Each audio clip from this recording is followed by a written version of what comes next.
जर ताबा हुकुमनामा असताना कर्जदार अडथळा आणत असेल तर कायदेशीर उपाय काय आहेत?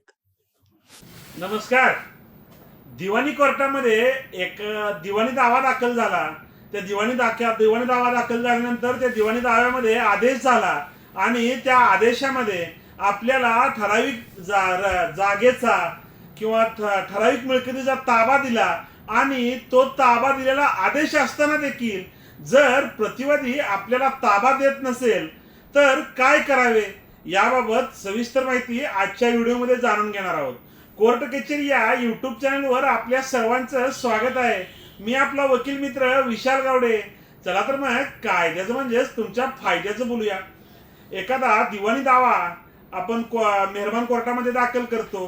प्रथम म्हणजे इफेनी म्हणजे JMFC कोर्ट असो अथवा अपिलात असो, जिथं पण आपण दिवाणी दावा दाखल करतो आणि दिवाणी दावा दाखल केल्यानंतर त्या दिवाणी दाव्यामध्ये जर आपल्या जागेच्या अतिक्रमणाबाबत दावा असेल अथवा जागेचे कब्जाबाबत दावा असेल आणि त्या दाव्यामध्ये मेहरबान कोर्टाने जर निकाल दिला की बाबा वादीला एवढी जागा एवढी जमीन हे त्याच्या प्रतिवादीने त्यांच्या याच्यात अतिक्रमण केलेलं आहे आणि ती जागा त्यांना त्यांच्या वादीच्या कब्जात देण्यात यावी, तर असा आदेश असताना देखील जर प्रतिवादी त्या दाव्याला कब्जा घेऊ देत नसेल, म्हणजे काय होतं की कोर्टात दिवाणी दावा दाखल झाल्यानंतर दिवाणी दावा निकाली होतो. निकाली झाल्यानंतर त्या दिवाणी दाव्याची आदेशात्मक आपण ज्यावेळेस कब्जासाठी एक्झिक्युशन पिटिशन दरखास्त दाखल करतो आणि दरखास्तीनुसार आपण त्याचा अंमल करण्यासाठी मेहरबान कोर्टामध्ये दरखास्त दाखल केल्यानंतर ज्यावेळेस बेलीफ हे तिथं प्रतिवादीला समन्स काढल्यानंतर प्रतिवादीकडे जातात व प्रतिवादी त्या दरखास्तीमध्ये हजर होऊन त्याचं काही म्हणणं असेल ते देईल आणि माननीय न्यायालयामध्ये ज्यावेळेस तो दरखास्तीची प्रोसिजर चालू होती त्यावेळेस जर प्रतिवादी मी यांना जरी निकाल झाला असला तरी दाव्यात निकालात मिळालेली जी जागा आहे जमीन आहे त्याचा ताबा देणार नाही असा जर म्हणत असेल तर त्यासाठी आपण काय करावे हा आजचा आपल्या व्हिडिओचा विषय आहे मित्रांनो.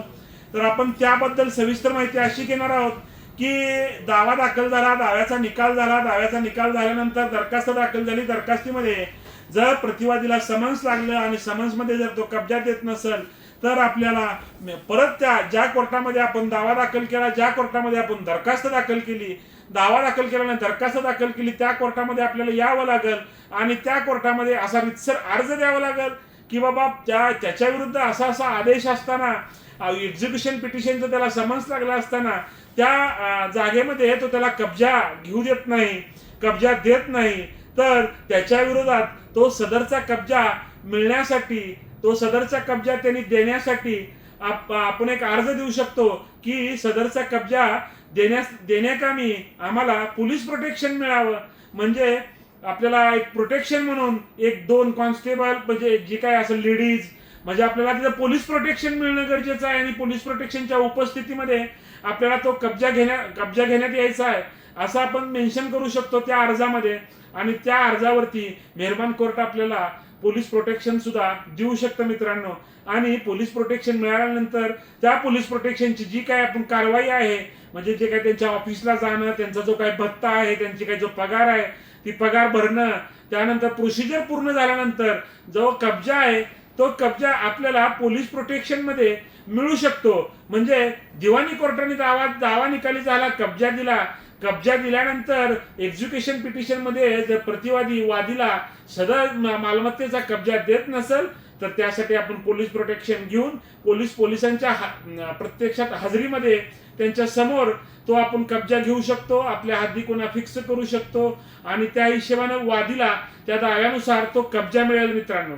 तर अशाच प्रकारची नवनवीन कायदेविषयक माहिती जाणून घेण्यासाठी अद्याप जर तुम्ही आमच्या कोर्ट कचेरी या युट्यूब चॅनलला सबस्क्राईब केलं नसेल तर सबस्क्राईब करा.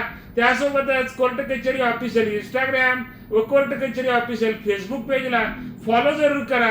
धन्यवाद.